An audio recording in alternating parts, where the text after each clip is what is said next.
असम उच्छेद अभियान पर वकील का विरोध।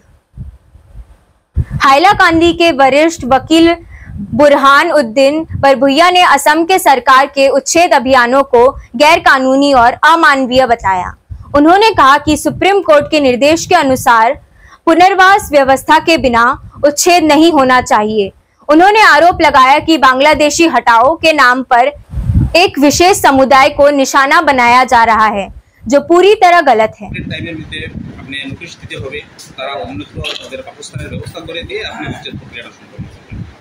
দ্বিতীয় কথা, এই সমস্ত জায়গায় যে মানুষগুলা রয়েছে দীর্ঘদিন থেকে আমরা দেখেছি আশুডুবি বা এই যে একটা বনাঞ্চল, যে অঞ্চলটাকে ফরেস্ট আধিকারিকরা যে বনাঞ্চল বলে ওরা দাবি করছে, এই অঞ্চলের মানুষের হাতে পাট্টা রয়েছে, ওরা জমির খাজনা দিচ্ছে, তারপরেও কেন এখানে উচ্ছেদ করা হলো আমরা বুঝতে পারছি না। এবং এদেরকে যে বাংলাদেশি বলে আখ্যায়িত করা হচ্ছে এটা অত্যন্ত নিন্দনীয়। কারণ এনআরসির মাধ্যমে আসামে কারা বাংলাদেশি কারা ভারতীয় একদম জলের মতো পরিষ্কার হয়ে গিয়েছে।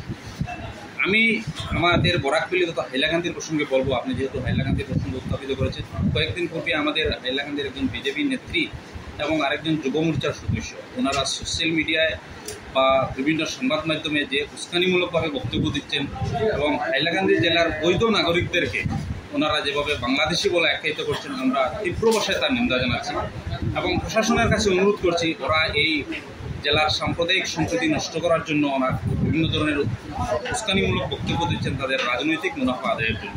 ওদের বিরুদ্ধে ব্যবস্থা নেওয়ার জন্য আমরা প্রশাসনের দৃষ্টি আকর্ষণ করছি এবং সেই সঙ্গে আমি আপনাদের মাধ্যমে সমগ্র মিডিয়া চ্যানেল এবং বিভিন্ন সরকারি যারা এজেন্সি রয়েছে, নিরপেক্ষ এজেন্সির মাধ্যমে আমরা হাইলাকান্দি জেলায় একটা সার্ভে করার জন্য অনুরোধ করব, যে এখানে প্রকৃত ভারতীয় নাগরিক এবং বিদেশি নাগরিক কারা রয়েছেন তার একটা সার্ভে রিপোর্ট তোলার জন্য। এবং এনআরসির যে ফাইনাল খসড়া পাবলিশ হয়েছে মহামান্য সুপ্রিম কোর্টের তত্ত্বাবধানে জলের মতো পরিষ্কার হয়ে গিয়েছে। হাইলাকান্দি জেলা ও বরাকভ্যালিতেও খারাপ বিদেশি এবং খারাপ ভারতীয় একদম পরিষ্কার। এবং সিটিজেনশিপ অ্যামেন্ডমেন্ট একটা কেন এসেছে, সিএ কেন এসেছে, এনআরসির মাধ্যমে এটা একদম পরিষ্কার হয়ে গিয়েছে।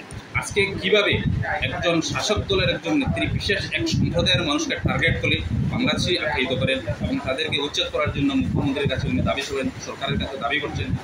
আজকে দেখেছি আমরা যুব মোর্চার একজন নেতা, উনি কয়েকজন ট্রাইবেল আমাদের সহজ সরল মানুষটাকে ওদের রাজনৈতিক স্বার্থে ওদেরকে ব্যবহার করে এই জেলাধিপতির কাছে ওনারা মেমোরান্ডাম দিচ্ছেন যে ওনাদের নাকি অঞ্চলগুলা বাংলাদেশিরা অবৈধভাবে দখল করে নিয়েছে, বনাঞ্চলগুলা উচ্ছেদ করার জন্য।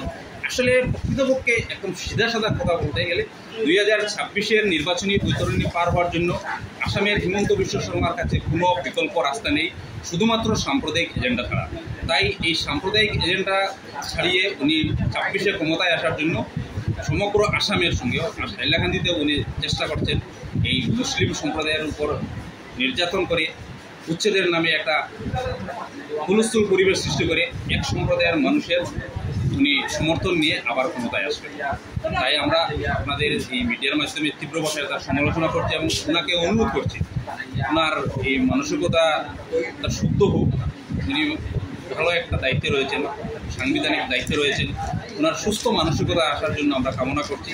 কারণ আমার মনে হয় উনি একটু অসুস্থ হয়ে গিয়েছেন বর্তমানে, যেভাবে সংবাদ মাধ্যমে বা ওনার যে অ্যাক্টিভিটিগুলো আসছে মনে হয় উনি খুব বেশি ফ্রাস্ট্রেটেড বা মানসিকভাবে একটু অসুস্থ। আমরা ওনার সুস্বাস্থ্য কামনা করছি এবং এই জেলার সাম্প্রদায়িক সম্প্রীতি অক্ষুণ্ণ রাখার জন্য প্রত্যেক জনসাধারণের কাছে আমরা আহ্বান করছি কোনো ধরনের উস্কানিমূলক বক্তব্যে কোনো ধরনের যাতে আমরা কান না দিই এবং প্রশাসনের কাছে দৃষ্টি আকর্ষণ করছি যদি উচ্ছেদ করা হয় সম্পূর্ণ যাতে সরকারি যে গাইডলাইন রয়েছে, সুপ্রিম কোর্টের যে গাইডলাইন রয়েছে সেগুলো মেনে এবং মানুষগুলোকে রিহেবিলিটেশনের ব্যবস্থা করে দিয়ে তারপরে উচ্ছেদের যাতে প্রক্রিয়া হাতে নেওয়া।